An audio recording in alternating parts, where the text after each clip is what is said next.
శుభమా అశుభమా తుమ్ము ఎందుకు వస్తుందో తెలుసా?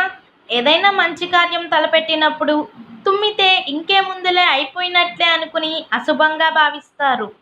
మంచి కార్యాన్ని వాయిదా వేస్తారు. అలాగే మాట్లాడుతున్నప్పుడు కూడా ఎవరైనా తుమ్మితే ఆ మాట సత్యం అంటారు.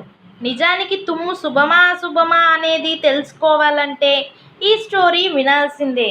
సైన్స్ ప్రకారం కడుపు నిండుగా ఉన్నప్పుడు సూక్ష్మక్రిములు సక్రమం జరిగినప్పుడు తుమ్ము రావడం జరుగుతుంది.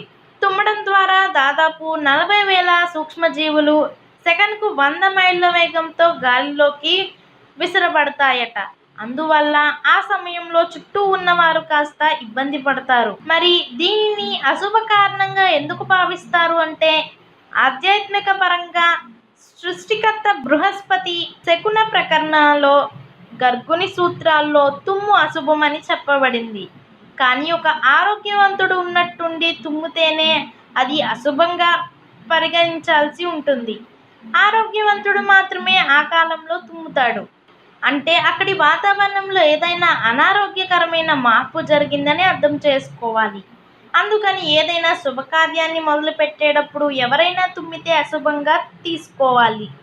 ఆ క్షణం గుండె కొట్టుకోవడం ఆగడం వల్ల దాదాపుగా మరణం సంభవించినట్లుగా భావించి చిరంజీవ చిరంజీవ శ్రీరామ రక్ష దీర్ఘాయురస్తు అని అంటుంటారు. అందుకే తుమ్మును అశుభంగా భావిస్తారు.